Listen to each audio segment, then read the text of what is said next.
Great to have you with us, and some of those mighty moments, doesn't it just show you how much this place can bite? Lowndes on pole alongside teammate Mark Scape. Russell Ingall and Mark Larkham on road 2. Longhurst and Craig Baird, his best effort of the year from road 3. Perkins and Radicic on the 4th.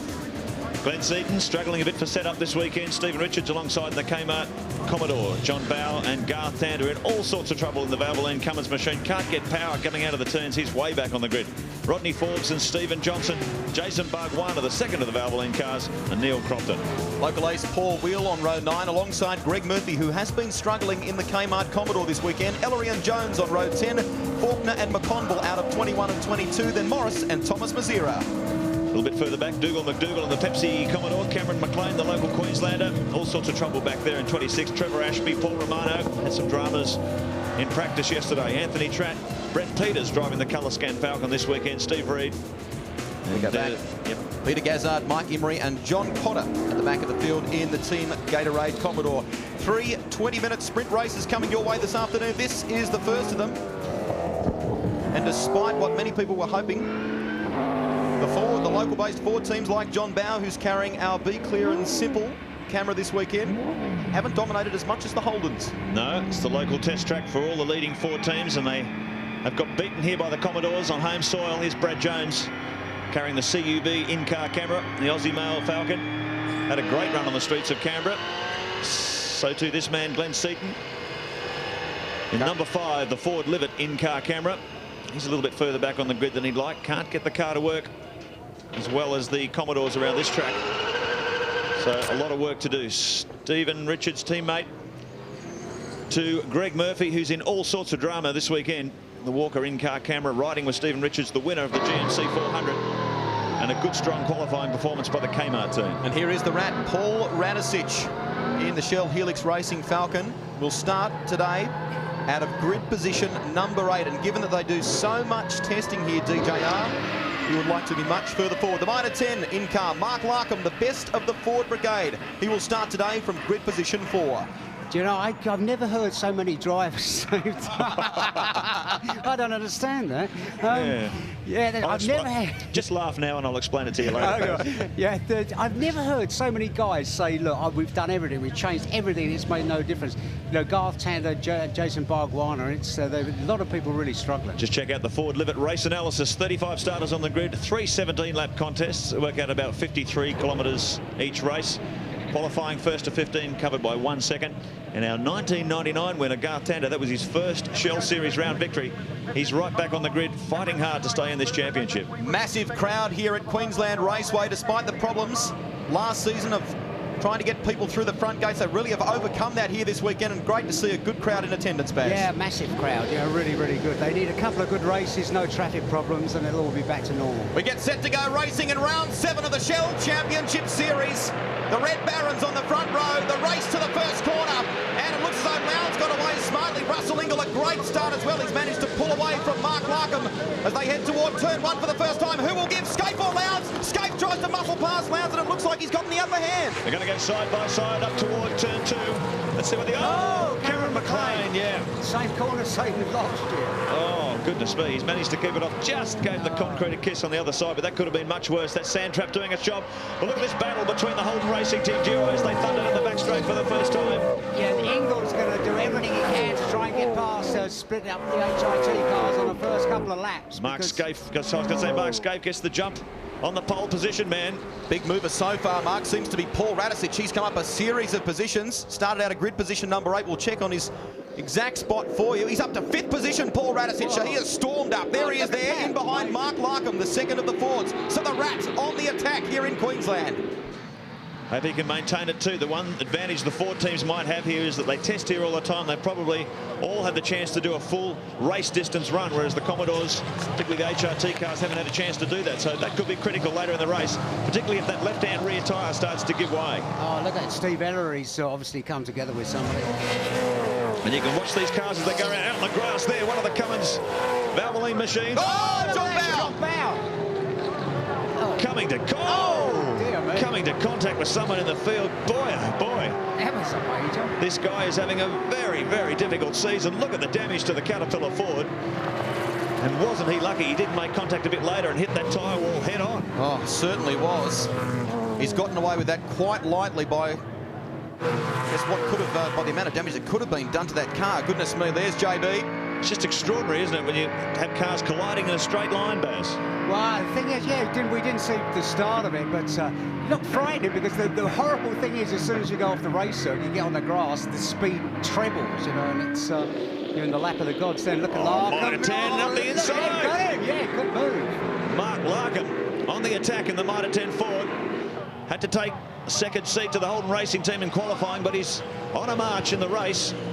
Hard under brakes. Oh, Russell Wingle back. Oh, this is going to end in tears. Angle up the inside of the Mitre 10 car as he managed to pull it up. Yes, they're side by side, coming back onto the pit straight once again. So it's a drag race now between the Commodore and the Falcon as they head past the main control tower. 250 kilometres an hour on the approach to turn one. Angles on the inside, over the bumps. And the Castrol Commodore sticks through to take back third position. I tell you what, Larkham's thing is not short of horsepower. You watch going down the back straight.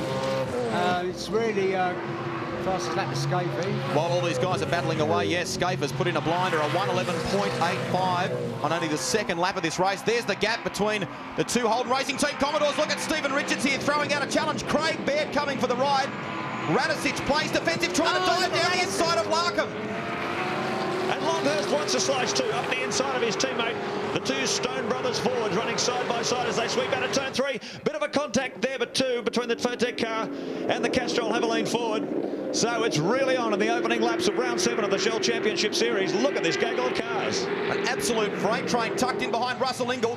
Good move up the order too from Garth Tander, the man who desperately needs points at this round. He currently sits third in terms of the championship chase. He tries to pull down the inside of the Caltex. The Caltex have a look forward at Tony Longhurst. Tander up to 9th position after starting 12th, so he's on the charge. Look at this replay. Well, yeah, can't see what happened there, Mark, can you?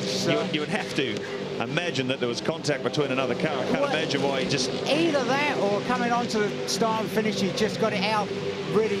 Oh, yeah. No, it's just a bit after. You see, maybe he came out really wide and got it on the dirt and it sort of... Well, only John Bow will know. Let's have a look at this from another angle.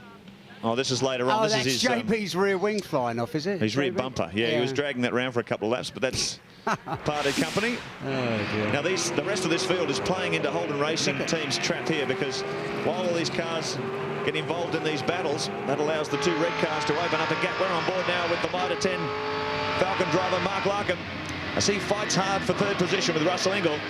And it's great to see the Enforcer back on form. Certainly is. What you're talking about there before, Mark, in terms of the performance by Scaife and Lowndes, they are the only drivers currently lapping in the 1-minute 11-second bracket. These guys that you see there now, this freight train in behind Russell, they are all lapping in the 1-minute 12. Look at the smoke. Back of the Kmart car. Yeah, that looks like Stephen Richards has got some sort of problem in the Kmart Commodore, our Canberra round winner, who did exceptionally well in terms of his qualifying. There is smoke there now. That's left-hand rear. He's obviously had a touch with somebody. Well, I think he's had a contact with Craig Baird, because Baird spun out. He's not in the lead anymore. So I wonder if there was a contact between the Kmart car and the Pertec Falcon. We'll find out later on. But Stephen Richards has got some bad body damage on the Kmart machines. Tony Longhurst sneaks up the inside. So Stephen Richards, this could be costing him time. There's no way that's going to last, is there? Well, similar damage. He had the back of the car damaged in a... Oh, they're all flying by him now. That's Stephen talking to his crew. Okay, mate, we're ready for you. Yep, he's aware he's got tyre damage. Looks like he's going to come into the pits. So Stephen Richards, unfortunately, looks like he's going to have to come into the pit lane to check that damage. You can see the smoke belching from that tyre. It's rubbing pretty heavily on the bodywork. Shell Helix replay, here we are. Yeah, it was a contact between Baird. Yeah, no doubt. We predicted that one, Will. So that's where he came off. Let's have a look at this again. Yeah. It's funny, he sort of... Yeah, the back end tended to step around on Baird, and that's how the contact started. Word we're getting through from the pits is there may have been some kind of contact between one of the Kmart Commodores and John Bow. That may have been the catalyst for that incident we saw before, which sent Bowie spearing off the circuit. But at the moment, the two mobile Holden Racing Team Commodores lead the way. It is Mark Scaife who has a 126-point lead in this championship over teammate Craig Lowndes. There is Stephen Richards, the Canberra round winner. Frantic work in the pits to try and get him back in and get some points in this championship. So Richards back out. No problem. Team telling him there's no problem, so he can attack this race with all he's got, but he's dropped right to the back of the order. Holden Racing Team Steamroller continues out front. They're lapping in a 1:11.5, so mid 1:11s, considering the lap record set here last year by Garth Tander was an 11 neat, about half a second off the pace set last year. And that's very impressive speed, considering this new control tyre is supposed to be slower than last year's. New fastest lap there for the defending Shell Series champion, Craig Lowndes. It's going to be interesting to have a look around in the pit lane after and have a look, see whose left-hand rear tyres have got the worst pasting out of it. Because, oh, look at that, that's Faulkner and... John Faulkner getting plenty of... Crompton! Crompton going for a run on the inside of the Asia Online machine. He might have got tagged by the cars behind him. Have a look at that on the replay. I think he did. But he's paid a heavy price, dropped a lot of positions there. So Crompton, bruised and battered, gets back into the battle. Lap 7 of 17. Rodney doing a job on us again. His old friend Rodney Forbes. He's pointing the finger at. Now, just to give you an idea, JB has moved back up to position 22 from the rear of the field after that earlier incident. And someone else we're keeping an eye on in terms of progress, Garth Tander, who started outside the top 10, has now moved up into 7th position. So that's a great drive by the 23-year-old. Well, he said he was going to try something fairly radical in the warm-up this morning because he couldn't get any speed out of the car yesterday. And maybe that radical change has worked. They're probably heading in the right direction. If he's managed to storm his way through from 12th up to 7th, it's a good effort. In actual fact, Murphy's up into 10th place. And when you speak to Murphy this morning, you would have thought he'd been lucky to be in the first 25. Have a look at this, Baz. There's Forbes on the inside, Yeah, Forbes was up the inside, and that was... it's not enough room for two of them. Then you can see the dent underneath the O in the forward there. Now cherry pick a shot up high there. Paul Will was lucky, actually. Look at that. Oh.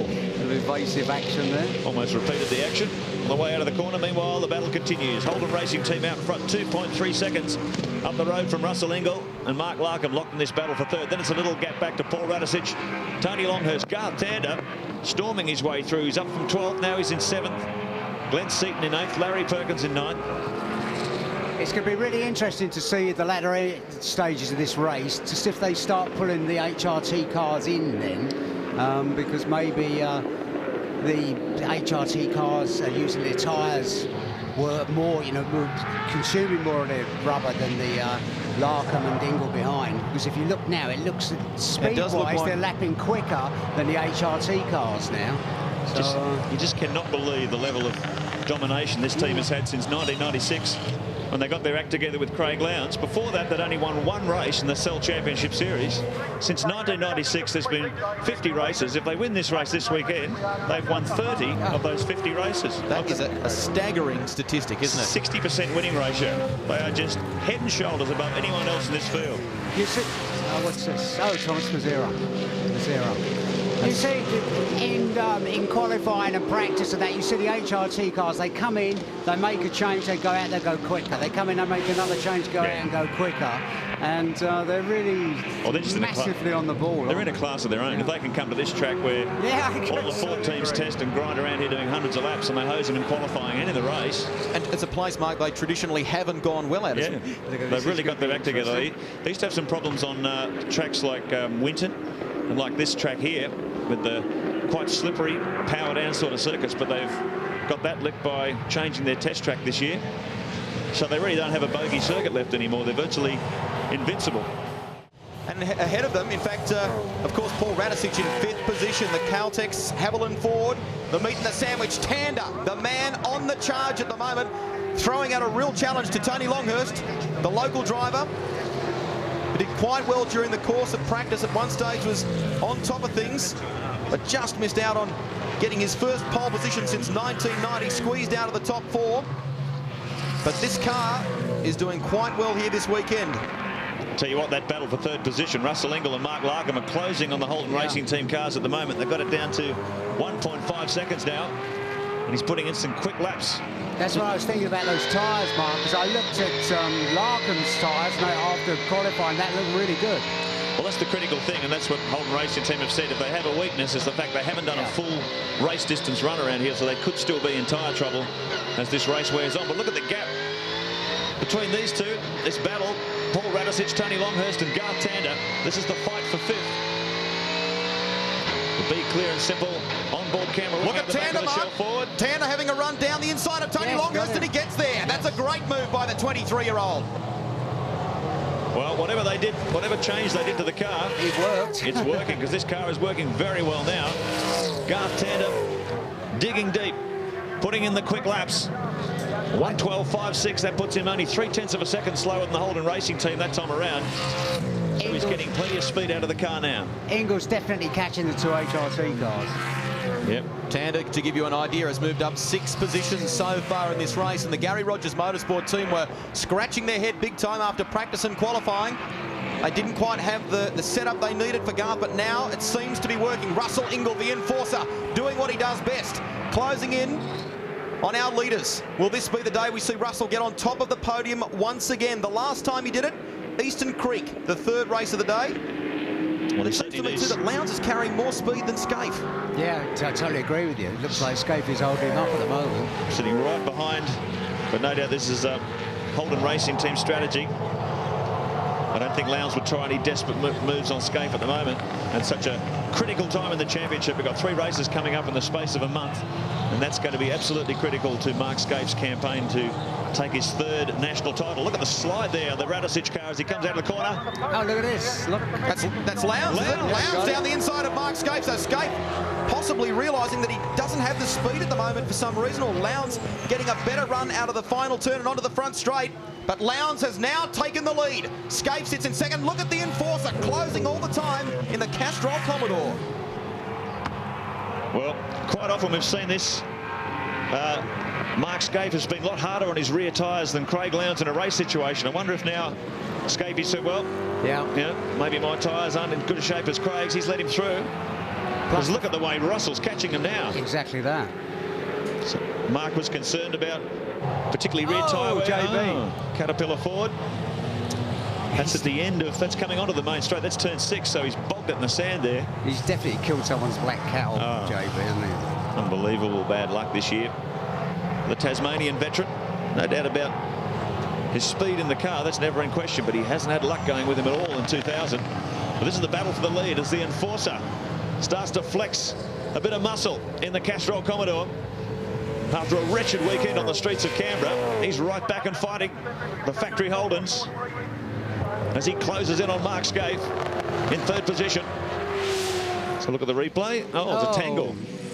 Oh, Brad Jones in there as well. So Cameron McConville as well. So it's all happened there. That's the final turn which brings them onto the front straight here at Queensland Raceway. JB beached and going nowhere. Well, you're not going to get any last lap lunges then, because with that car's the yellow, the wave yellow flags out, and just a yellow out. You're not allowed to overtake there. So basically you get to the last long left-hand sort of horseshoe, and if you're in front there, it's all over. Look how close the enforcer now, just inching away, biting away at the 2nd placed Mark Scaife. Craig Lowndes has now opened up a bit of a gap on the championship leader. There goes Lowndes. Here's Scaife, constantly falling into the clutches of the Castrol Holden.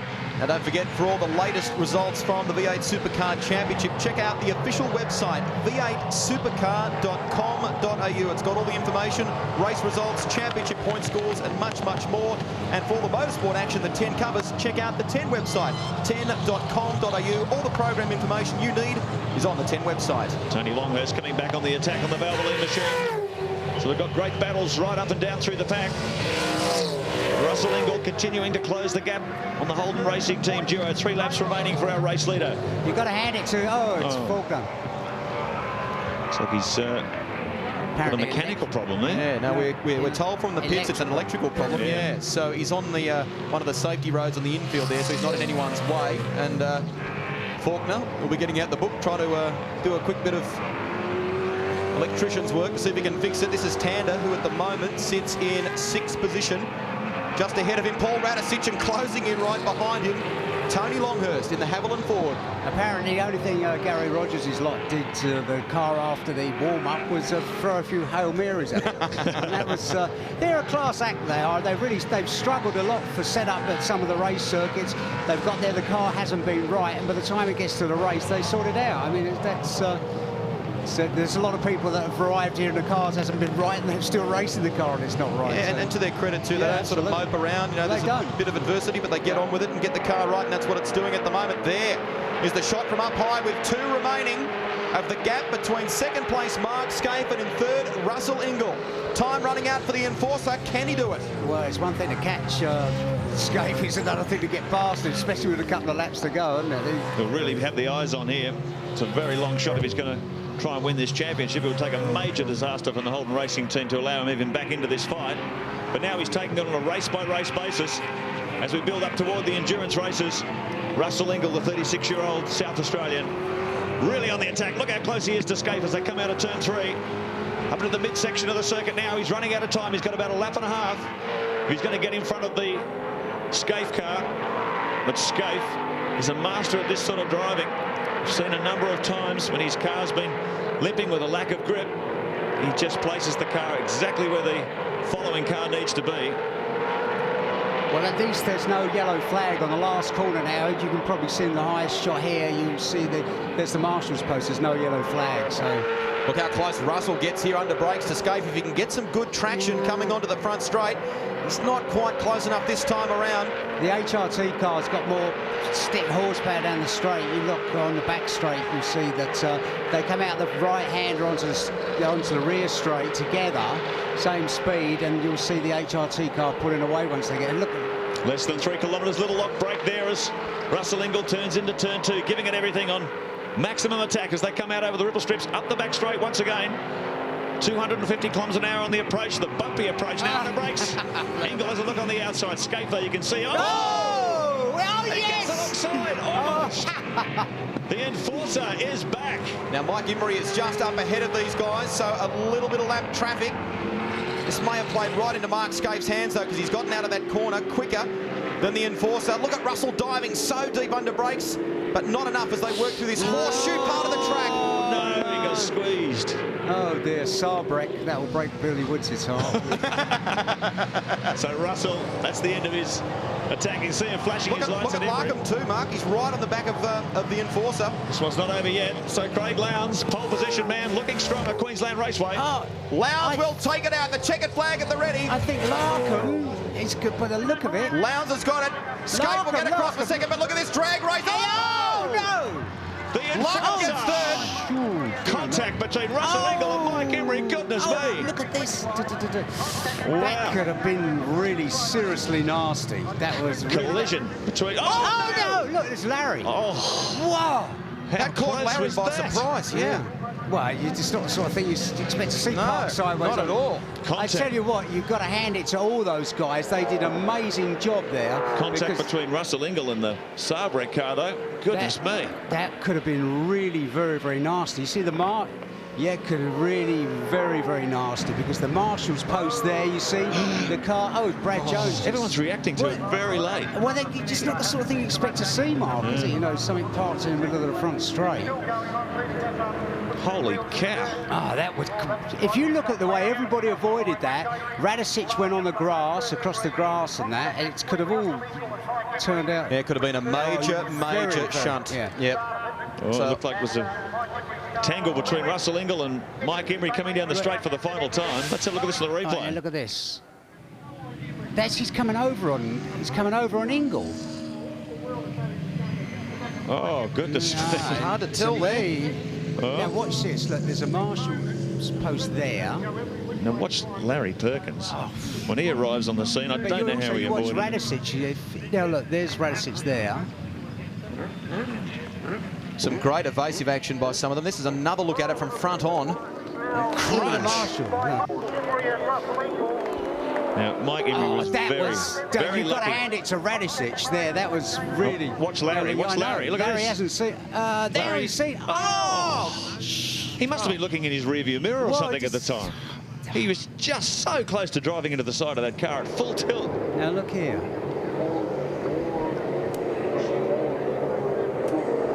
Boy, oh boy. Another angle from the rear. That's difficult to pick, that one. I'm not sure who, if anyone, is at fault. But right now, the man who has finished on top, and he needs the points too, the defending Shell Series champion. Craig Lowndes, your victor. Mark Scape, the teammate, home second. Larkham, the first of the Fords. Ingle, Radicic, Tander up to 6th. That's a sensational effort. Tony Longhurst, 7th. Seaton getting home 8th in the Ford Tickford Racing entry. And it's Perkins, Johnson, Murphy, Bargwana, Paul Wheel, a good effort, the local. Craig Baird, Stephen Ellery, and Dougal McDougall. More on the other side of this.